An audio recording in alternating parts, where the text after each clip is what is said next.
Assalamualaikum warahmatullahi wabarakatuh. Perkenalkan, kami dari kelompok 2 yang beranggotakan saya sendiri, Siti Indriana, Dodi Firhansyah, dan Wulan Fitriana. Di sini kami akan membahas materi tentang yang pertama pengertian klasifikasi, yang kedua pengertian meaning, yang ketiga pengertian random forest. Pengertian klasifikasi adalah kegiatan pengkelompokan atau penggolongan bahan perpustakaan berdasar subjek atau isi pokok persoalan. Sulistyo Basuki 1991 mengatakan bahwa klasifikasi berasal dari kata Latin atau klasik atau proses pengelompokan, artinya mengumpulkan benda atau entitas yang sama serta memisahkan benda atau entitas yang tidak sama. Senada dengan Sulistyo Basuki, Towa P. Hamakonda dan JNB Tairas 1995 menyatakan bahwa klasifikasi adalah pengkelompokan yang sistematis dari objek, gagasan, buku, atau benda-benda lain ke dalam kelas atau golongan tertentu berdasarkan ciri-ciri yang sama. Sedangkan hasil dari pengkelompokan tersebut diberi lambang atau tanda yang kemudian disebut notasi atau yang umum disebut nomor klasifikasi. Terdapat dua macam notasi dasar sistem klasifikasi, yaitu notasi murni dengan menggunakan salah satu dari huruf, angka, atau tanda-tanda lain secara konsisten, dan notasi campuran dengan menggunakan dua simbol atau lebih, yaitu berupa penggabungan antara huruf dan angka.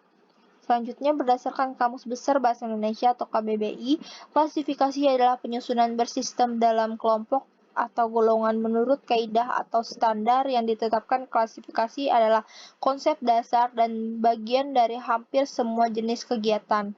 Klasifikasi adalah konsep yang berkontribusi penting termasuk filsafat, biologi, organisasi, pengetahuan, psikologi, statistik, dan matematika.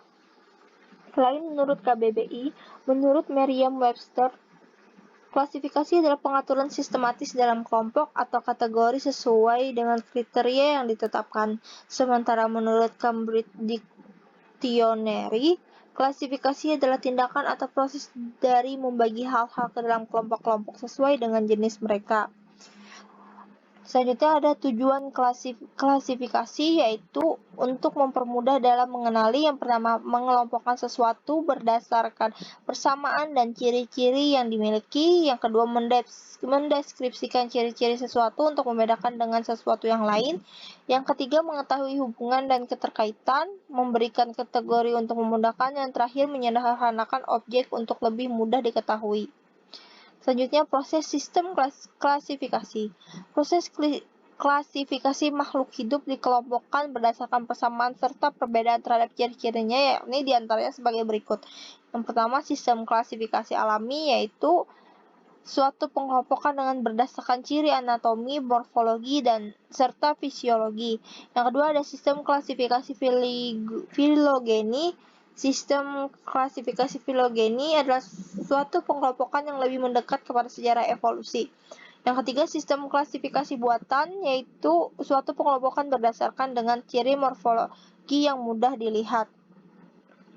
Selanjutnya ada fungsi dan manfaat klasifikasi sebagai berikut.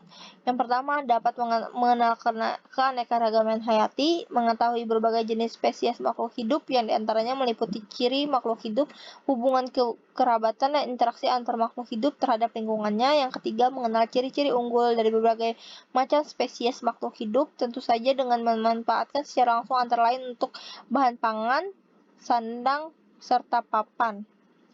Selanjutnya akan dilanjutkan oleh rekan saya. Baik, di sini saya akan menjelaskan tentang materi saya, yaitu data mining. Data mining adalah suatu proses pengumpulan informasi dan data yang penting dalam jumlah yang besar atau big data. Dalam prosesnya, yaitu memanfaatkan beberapa metode dan keilmuan seperti matematika, statistika, dan pemanfaatan teknologi artificial intelligence. Di sini ada beberapa metode data mining. Yang pertama seperti estimasi, yang kedua prediksi, yang ketiga klasifikasi, yang keempat clustering, dan yang kelima yaitu asosiasi. Yang pertama ada estimasi atau estimation, yaitu yang berisikan seperti linear regression, neural network, deep learning, super vector machine, general, linear model, dan etc. Yang kedua ada prediksi atau forecasting atau peramalan.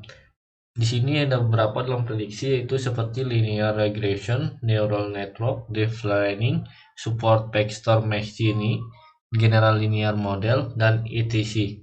Yang tiga ada klasifikasi atau classification, yaitu yang terdiri dari decision tree, naive Bayes, K-nearest neighbor atau KNN, linear discriminant analysis atau bisa disingkat LDA, dan logistic regression, dan etc.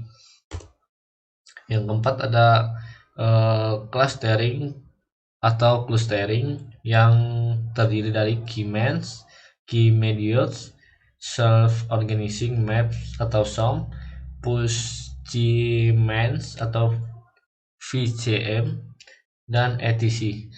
Yang kelima ada asosiasi atau association yang terdiri dari FV growth a priori, coefficient of correlation, C-square, dan etc.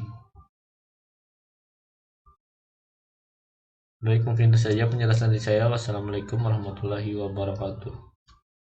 Materi yang selanjutnya yaitu tentang random forest. Pengertian random forest. Random forest adalah algoritma dalam machine learning yang digunakan untuk pengklasifikasian dataset dalam jumlah besar karena fungsinya bisa digunakan untuk banyak dimensi dengan berbagai skala dan performa yang tinggi.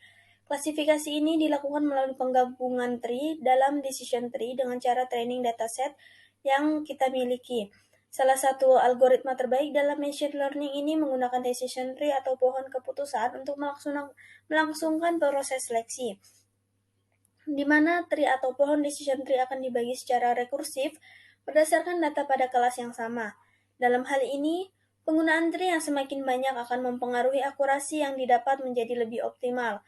Penentuan klasifikasi dengan random forest dilakukan berdasarkan hasil voting dan tree yang terbentuk, di mana menggabungkan keluaran dari beberapa decision tree untuk mencapai satu hasil. Sesuai dengan namanya, forest atau hutan dibentuk dari banyak tree atau pohon yang diperoleh melalui proses bagging atau bootstrap aggregating.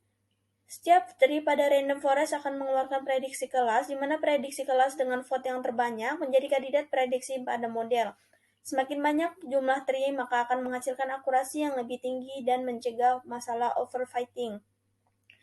Algoritma ini didasarkan pada konsep ensemble learning, yakni proses penggabungan beberapa klasifikasi untuk memecahkan masalah yang kompleks dan untuk meningkatkan kinerja model. Kemudian selanjutnya cara kerja algoritma random forest. Random forest bekerja dalam dua fase, yaitu fase pertama yaitu menggabungkan sejumlah n decision tree untuk membuat random forest. Kemudian yang kedua yaitu membuat prediksi untuk setiap tree yang dibuat pada fase pertama. Cara kerja algoritma random forest dapat dijabarkan dalam langkah-langkah berikut, yaitu yang pertama, algoritma memilih sampel acak dari dataset yang disediakan. Kemudian yang kedua, yaitu membuat decision tree untuk setiap sampel yang dipilih, lalu akan didapatkan hasil prediksi dari setiap decision tree yang telah dibuat. Kemudian yang ketiga, yaitu dilakukan proses voting untuk setiap hasil prediksi. Untuk masalah klasifikasi menggunakan modus atau nilai yang paling sering muncul, sedangkan untuk masalah regresi akan menggunakan mean atau nilai rata-rata. Kemudian yang terakhir yaitu algoritma akan memilih hasil prediksi yang paling banyak dipilih atau vote terbanyak sebagai prediksi akhir. Lalu manfaat dan kegunaan algoritma random forest. Manfaat dalam dunia perbankan yaitu digunakan untuk memprediksi kelayanan kredit dari seorang debitur atau pemohon pinjaman. Algoritma ini membantu kreditur atau lembaga pemberi pinjaman membuat keputusan yang baik apakah akan memberikan pinjaman kepada debitur atau tidak. Bank juga menggunakan algoritma random forest untuk mendeteksi penipu. Kemudian dalam kesehatan. Dalam kesehatan, menggunakan random forest untuk mendiagnosis pasien. Pasien yang didiagnosis dengan menilai riwayat medis mereka sebelumnya, dan rekaman medis masa lalu ditinjau untuk menetapkan dosis yang tepat untuk pasien. Kemudian yang ketiga yaitu dalam pasar saham. Analisis keuangan bisa menggunakan random forest untuk mengidentifikasi pasar potensial untuk saham. Algoritma ini juga memungkinkan bagi seorang trader untuk mengetahui kondisi dan perilaku sebuah saham. Kemudian melalui algoritma